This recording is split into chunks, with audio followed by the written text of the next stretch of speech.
Ok.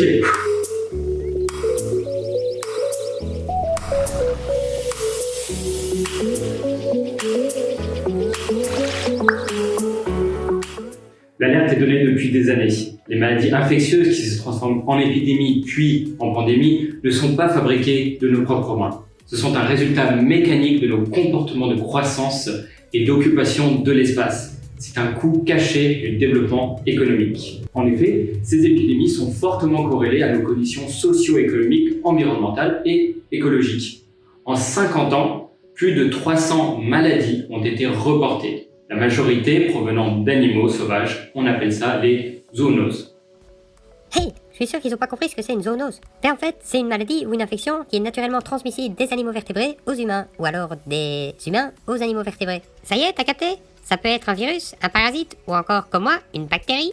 En effet, 70% des maladies infectieuses émergentes telles que le virus Nipah, le VIH, grippe aviaire, Covid-19 sont des zoonoses, c'est-à-dire des maladies qui proviennent de microbes d'origine animale. Ces microbes se propagent dans la population humaine dû au contact avec la faune et les animaux domestiques. On estime environ 1,7 million de nombre de virus présents chez les mammifères et chez les oiseaux. De ce nombre, environ 35%, soit plus de 600 000 virus, ont la capacité de contaminer l'être humain. Ne t'inquiète pas, ça va bien se passer. Bien se passer, ne t'inquiète pas. Attention, notez bien que le nombre de pathogènes n'est pas en augmentation. Le danger a toujours été présent. Mais c'est notre manière d'exploiter et de dégrader l'environnement qui favorise les ponts et les communications entre ces pathogènes et les humains.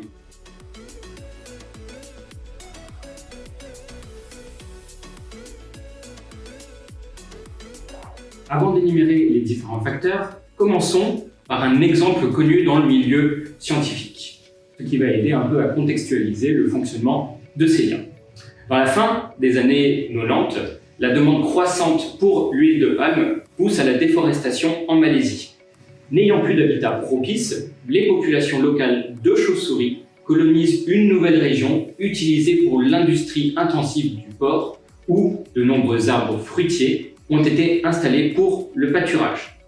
Le hic est que les chauves-souris portaient en elles le virus Nipah. Les fruits à moitié mangés par ces chauves-souris sont par la suite terminés par les animaux, en l'occurrence les porcs, qui ont après favorisé la contamination chez l'homme. Bien qu'ayant fait beaucoup de victimes, cette émergence du virus a été rapidement contrôlée et n'a jamais vu l'ampleur de ce que nous pouvons connaître aujourd'hui avec le SARS-CoV-2.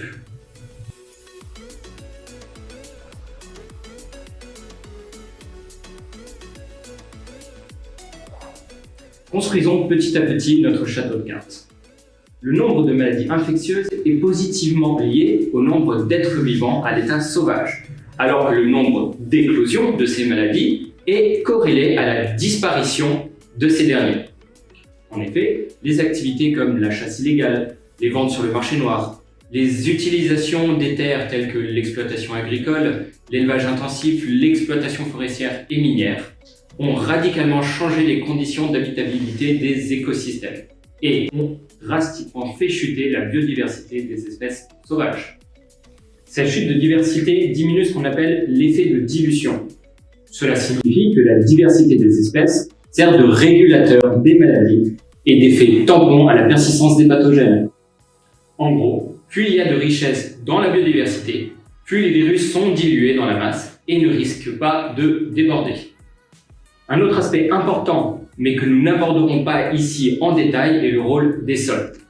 En effet, les sols sont des environnements à part entière qui abritent la majorité de la biodiversité terrestre et dans lesquels se trouvent de nombreux pathogènes, tels que les bactéries, les virus, les champignons, qui se transmettent via de multiples animaux vectoriels. Considérons maintenant les modifications environnementales dues au changement climatique, qui à elles seules sont très importantes, telles que les modifications de la végétation, les modifications au niveau des migrations des animaux sauvages à la suite d'événements extrêmes, à la modification de température qui favorise la prolifération de certains vecteurs de maladies, etc. Précisons aussi que le changement climatique modifie les valeurs nutritionnelles des cultures et entraîne une chute des rendements. ce qui fragilise considérablement les systèmes immunitaires des populations, les rendant beaucoup plus fragiles aux infections. Regardons maintenant les méthodes de production au niveau de l'élevage. Nos élevages industriels sont aujourd'hui complètement uniformisés, avec un très faible potentiel génétique, ce qui réduit l'immunité collective face aux pathogènes. De plus, l'écrasante majorité des vertébrés sur Terre provient de notre élevage. Un beau petit nid tranquille et bien douillet pour la propagation des pathogènes. En effet, les élevages intensifs sont soumis à d'importants facteurs de stress, ce qui, à nouveau, favorise la contagion et puis la contamination.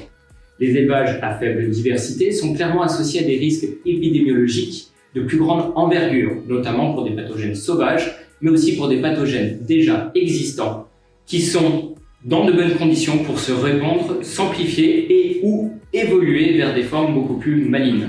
Précisons que la majorité des antibiotiques utilisés sur Terre sont chez les animaux d'élevage, afin d'aider à la croissance et à prévenir l'émergence des maladies. Tout à fait. Entre 50% et 80% des antibiotiques sont utilisés pour l'élevage. Bah, c'est ce qu'il a dit, hein. Pourquoi t'interviens? Je vais t'expliquer. Ce qui se passe, c'est que les antibiotiques favorisent l'évolution de résistance microbienne chez les pathogènes. En fait, des échanges se font au niveau génétique, ce qui leur permet d'intégrer des mutations pour devenir résistants aux antibiotiques. Ah, ok, laisse-moi deviner, alors après, les bactéries, elles se retrouvent chez l'humain et elles favorisent la circulation de la résistance aux antibiotiques. Exactement.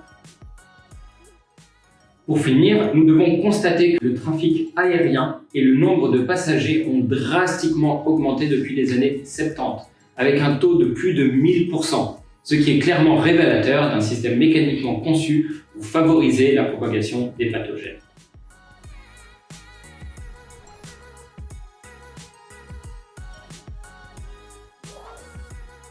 Il a été beaucoup débattu quelle était la cause du Covid, bien que la relation entre biodiversité et contagion a été maintes fois communiquée.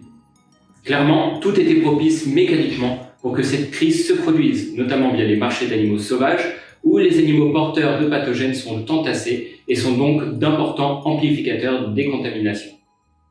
Nous pouvons ajouter un autre problème majeur. Les changements radicaux des forêts du sud de la Chine dans les décennies précédentes dus au réchauffement climatique a perturbé les mouvements de population des chauves-souris porteuses des coronavirus. Celles-ci ont plus facilement pu rencontrer des hôtes propices qui eux-mêmes se sont retrouvés dans les mains des marchands. Ajoutez à cela un soupçon de l'exponentiel du trafic aérien des dernières décennies et paf, tous les ingrédients sont réunis pour une épidémie sans précédent. Il faut savoir que la pollution actuelle a davantage aggravé la situation. En effet, plus la pollution est importante, plus le système immunitaire est affaibli, et donc propice à l'émergence de variantes beaucoup plus virulentes via le changement de la structure génétique du génome viral. En bref, la pollution et les gaz à effet de serre ont un potentiel de réduction des réponses immunitaires antivirales. Prenons un exemple concret. En Italie, la majorité des décès ont eu lieu dans la zone de Lombardie où la pollution est la plus importante étant une zone industrielle. La pollution couplée à des carences en vitamine D dues au manque d'exposition aux rayons solaires y ont favorisé les cas beaucoup plus graves d'infection, ce qui s'est traduit par beaucoup plus de décès. De plus, la Covid est complexifiée et amplifiée par l'occurrence des diverses catastrophes comme des vagues de chaleur, des feux de forêt, des locustes en Afrique, une belle crise économique et notre société moderne qui a pris l'habitude de se nourrir de plus en plus de fake news et de théories complotistes. Je ne suis pas médecin, mais je pense. Cette nouvelle pandémie n'en était pas moins attendue connaissant les facteurs.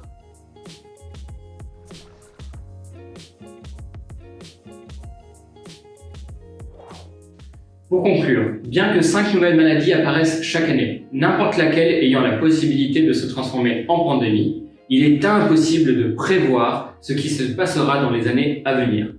Le fait est que la totalité de la biomasse des agents comme les virus dépasse largement la biomasse de l'humanité entière.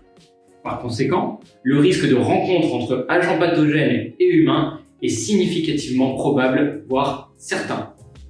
La biosécurité est souvent un engagement clair par les nations et bien qu'indispensable dans certains cas de prévention ou de sensibilisation, ils ne sont vraiment utiles que lorsque le pathogène est déjà arrivé chez l'humain. En effet, notre approche de statu quo vis-à-vis des pandémies est basée sur le contrôle et le confinement après l'émergence et l'investissement dans le développement de vaccins, etc., plutôt que d'agir sur les causes directement et empêcher l'émergence des futures maladies. Et maintenant, on fait quoi? Nous pouvons changer notre rapport à la consommation des produits animaux, changer nos méthodes de production et refuser les produits qui engendrent de la déforestation, car ne l'oublions pas, beaucoup de virus restent encore dormants. Nous devons radicalement réintégrer la diversité génétique dans nos systèmes agricoles, car 75% de celle-ci a disparu tout au long du XXe siècle, réduisant la résilience des écosystèmes agricoles et réduisant l'effet de dilution en faisant disparaître les prédateurs naturels des pathogènes. Par exemple, l'augmentation de la salmonellose chez les humains est due à l'adaptation de la salmonelle dans les tubes digestifs des élevages de volailles n'ayant que peu de diversité génétique. Tout cela va de pair avec un arrêt des émissions de gaz à effet de serre ne pouvant être naturellement absorbées, c'est-à-dire ne pas émettre plus de gaz à effet de serre que ce que la nature peut naturellement séquestrer, car ces surplus fragilisent les écosystèmes et les conditions sanitaires des humains face à des dérèglements existentiels. De plus, nous devons à tout prix revoir nos déplacements aériens qui ne cessent de croître et plus généralement notre rapport à la mondialisation. Pour finir, nous devons particulièrement faire attention aux différents pathogènes présents dans les sols non exploités ou encore gelés qui abritent de nombreux agents comme la peste, l'anthrax et plein d'autres qui risquent fortement de revenir à la surface dû aux événements climatiques extrêmes. Par exemple, la fonte expansive du pergélisol ou permafrost est un potentiel risque à considérer vis-à-vis de la réémergence de certains pathogènes. Les pluies extrêmes font remonter les pathogènes à la surface des sols qui se retrouvent par la suite dans l'air suivant des fortes tempêtes, et ceci davantage pour des sols dégradés. En gros, nous devons impérativement changer notre façon de concevoir la nature sauvage et domestiquée. De ne pas les considérer comme des objets passifs n'ayant qu'un rôle d'accompagnateur, mais bien comme des protagonistes de notre bien-être, ainsi que d'ouvrir les yeux sur les bénéfices d'une décroissance économique, sur la résilience de la biodiversité et donc sur la réduction des futures épidémies.